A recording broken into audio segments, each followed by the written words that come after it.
Why am I always dealing with such bad lighting? Oh.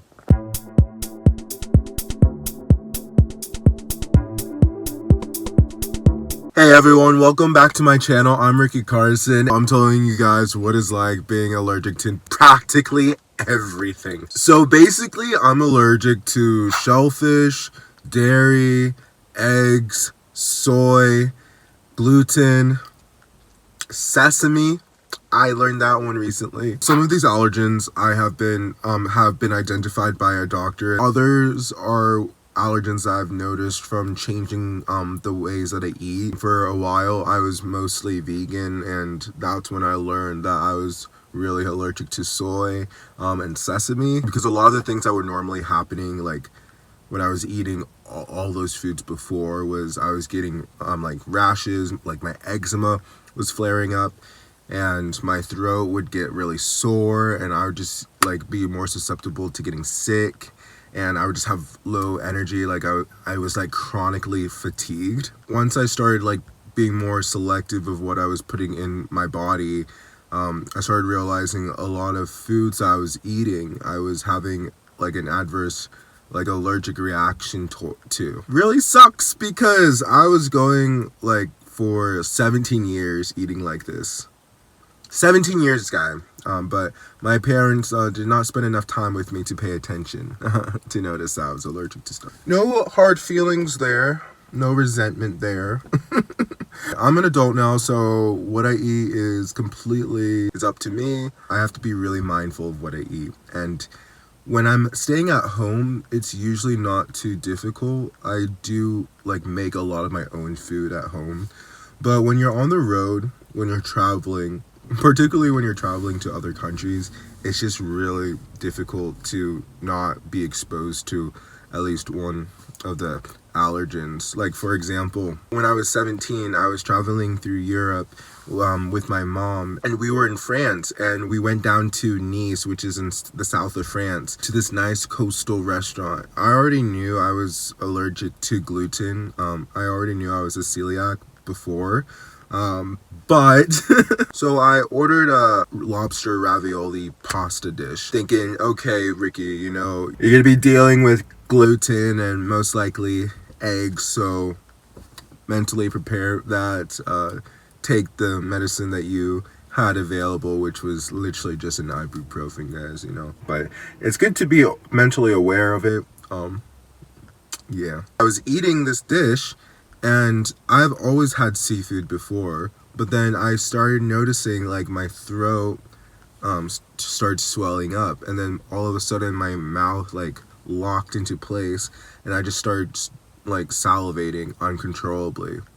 And I was just like, this is new. My face started turning red, and I started getting blotches all over my skin. It was a bit scary. I've had like shellfish before, and I've never, at least consciously, was aware that I had any problems. You know, I certainly never had an allergic reaction like that before. Can't say that was the last time I had shellfish. I had shrimp probably about like a year and a half later, because I'm like, let's see. When I did that, it was kind of like a little bit of a more mild reaction. So I was like, oh, okay, yeah, so this is something that is a no-go. And I did not need a doctor's visit to clarify that for me. So like, you run into stuff like that, and I remember when I was in Naples, Italy, like they are not very accommodating for people who have all these different types of allergens.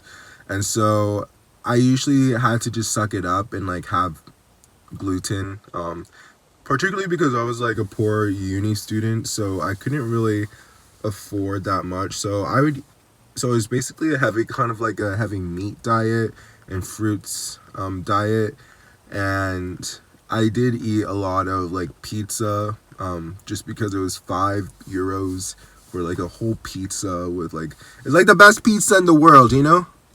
It's the best pizza in the world. So I had a margarita pizza like that, usually with cheese off. But yeah, it's difficult, it's hard, and a lot of people don't quite understand the challenges. I feel so bad whenever I'm at a friend's house, because most likely they don't really have anything that I could eat, or at least that'd be like a full meal. But I do appreciate that I can eat rice. That has saved me. If rice was not a thing, I don't know.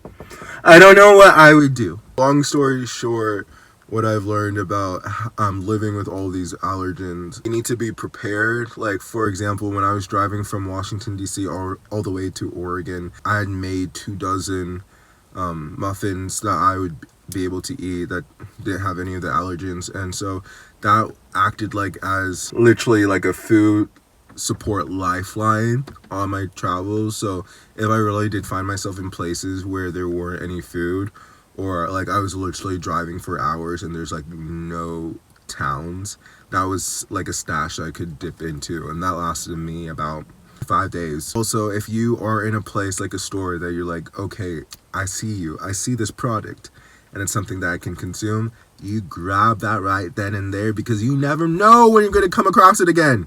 You never know. You want to always have food ready for you. It's kind of like a hunter-gatherer situation. Like, if you see it, you need to grab it. You need to grab it. Okay? And let me tell you, driving while experiencing an allergic reaction is not fun.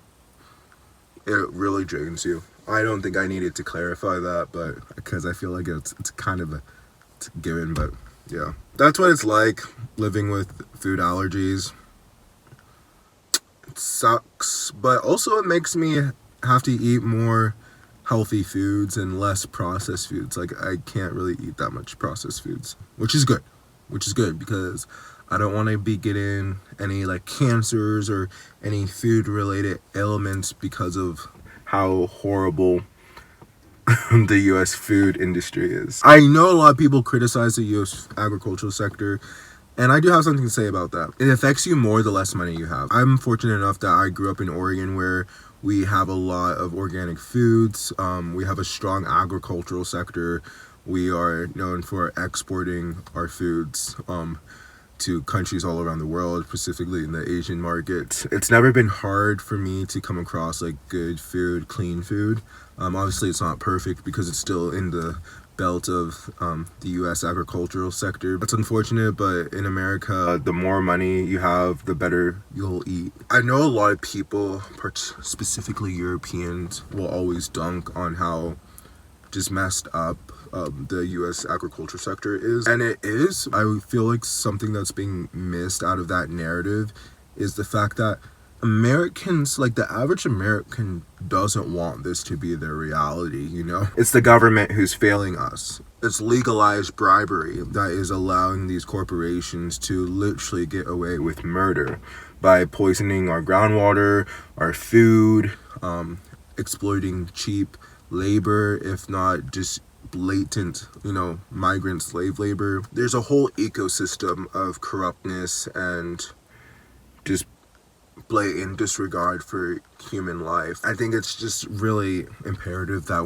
when you're dunking on the US, to remember that the majority of Americans, despite what you might see on your social media and all these dumb American interview YouTube channels, which are produced by Americans mostly, so we're capitalizing on that. Most people don't want to be eating poisonous food, okay? So don't get it twisted, all right? Thank you. And on top of all of that, I'm allergic to anything that sheds, really. Cats, dogs, guinea pigs. Ooh, I'm really allergic to guinea pigs. I learned that when I was 8 years old. I was at a friend's house across the street, and they had just recently bought a guinea pig, and I went in and I held the guinea pig, and then immediately my entire skin started swelling up, getting blisters, my throat swelled up. I had to be sent to the emergency room. So the funny thing is, like, my family throughout my childhood has had cats and dogs. They really didn't give a fuck about my allergies. On that happy note, I think that's where the video should end. So yeah.